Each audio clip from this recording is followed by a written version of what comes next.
저희가 지난주 국토교통위원회에서 서울 양평고속도로 현안 질의를 열었죠. 게이트 진실을 밝혀내기 위한 자리였습니다.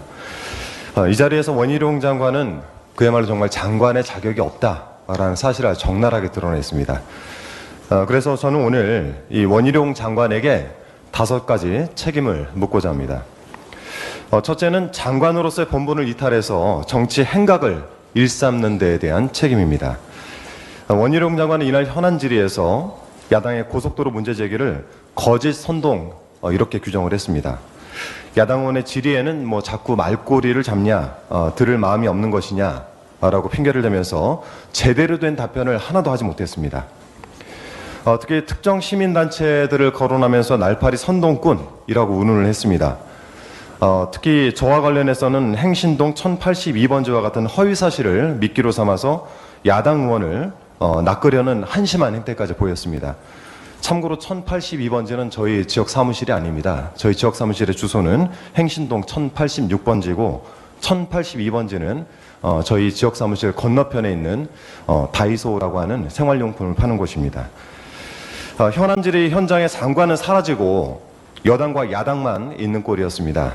이왕 정치 생명을 걸었기 때문에 저는 그냥 다 내려놓고 이만 물러나시기를 권하고 싶습니다. 두 번째는 국토교통부의 수장으로서 국가정책과 공직사회를 제대로 지휘하지 못한 책임을 묻고 싶습니다. 서울 양평 고속도로 게이트가 불거지자 국토교통부 공무원들의 무능함이 만천하에 드러나게 됐죠. 현안 질의를 지켜보신 모든 국민들이 함께 봤습니다. 지난 현안 질의에서 국토부가 거짓된 자료를 작성해서 배포했고 그러면서 국민을 우롱했음이 만천하에 드러났습니다. 이날 이용욱 도로국장은 자신의 잘못을 끝내 시인까지 했습니다. 병산리 땅에 대한 국감 질의가 국토부와 관련이 없어서 국감 결과 보고서에도 실리지 않았다라고 허위 사실을 주장한 경위를 제가 추궁하자 다른 국의 보고서에 실린 내용이어서 도로국에서는 확인하지 못했다. 자기들이 미처 체크하지 못했다. 이렇게 실토한 것입니다. 심지어 국토부는 월간 진도 보고서, 중간 보고서 이와 같이 중요한 자료마저도 없다라고 둘러대면서 진실을 감추기에 급급했지만 화면에서 보신 것처럼 이건 사실이 아니었습니다. 모든 자료를 투명하게 공개한다면서 웹사이트에 올린 자료 일부에서는 조작의 흔적이 남아있었고 또 20여 건의 자료는 수발신 대장에도 올라있지 않은 비공식 문서였습니다. 국토부를 이렇게 무능하게 만들고 스스로 만든 거짓의 수렁에 빠지게 만든 최종 책임자는 원희룡 장관입니다. 그 책임을 묻지 않을 수가 없습니다.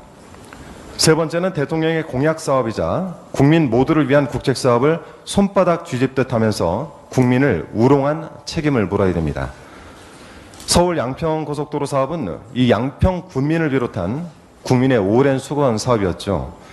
윤석열 대통령 또한 그 간절함 때문에 고속도로 조기 추진을 공약으로 내걸었던 겁니다.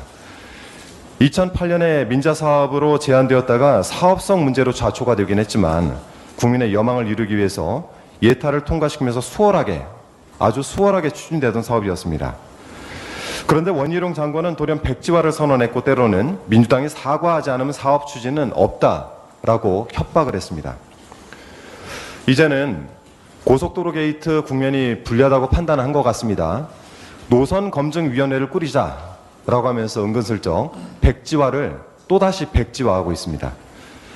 정말 장난처럼 가볍고 이 하찮은 장관의 언행에 국민은 분노하고 있습니다. 그런데도 불구하고 윤석열 대통령은 단 한마디의 말도 없이 이 장관의 방종을 방치하고 있습니다. 이 부분에 대한 원희룡 장관의 기만 행위를 그에 대한 책임을 묻지 않을 수가 없습니다. 네 번째는 장관직을 수행하는 모든 국면마다 국민을 괴롭힌 책임을 말씀드리고 싶습니다. 원희룡 장관이 전면에 나선 순간마다 국민들은 무척 괴로웠습니다. 건설 노조를 때려잡다가 노동자 한 분이 끝내 세상을 등지셨습니다. 서울 양평고속도로를 정쟁으로 몰고 가 양평군을 두동강 낸 잠본인 또한 원희룡 장관이었습니다.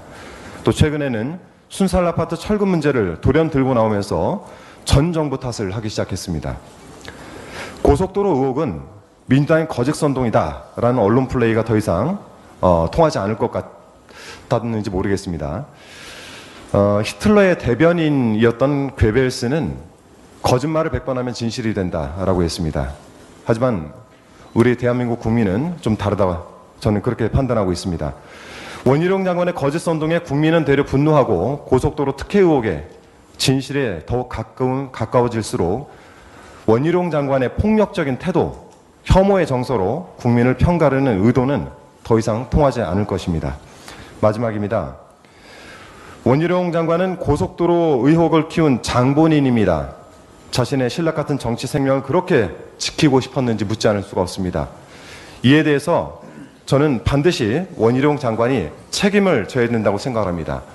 특히 자신의 행위에 대해서 공무원을 대거 동원해서 허위 자료를 양산하고 지난 국정감사의 아픈 기억을 선택적으로 지워서라도 장관직을 지키고 싶었던 것 같습니다. 아무리 애를 써도 나라를 쑥대밭으로 만든 책임을 피할 수는 없을 것입니다. 국무위원으로서 국민을 섬기며 상극이는커녕 자신의 영달을 위해서 국가 정책을 흔들고 민심을 어지럽힌 책임을 아주 막중하게 져야 된다고 생각합니다. 윤석열 대통령은 지난 대선에서 내일을 바꾸는 대통령이라는 슬로건을 내걸고 당선됐습니다. 윤석열 정권 1년 많은 것이 바뀌긴 했습니다. 서울 양평 고속도로의 종점이 바뀌었고 원희룡 장관의 백지화 뒤집기 한판에 고속도로 사업의 명운마저 바뀌었습니다. 앞으로 또 무엇이 바뀔지 국민께서는 걱정하고 계십니다. 지금은 장관을 바꾸는 것이 급선무인 것 같습니다. 원희룡 장관에게 한마디 드리고 싶습니다. 이제 추한 모습 그만 보이시고 그만두시기 바랍니다. 이상입니다.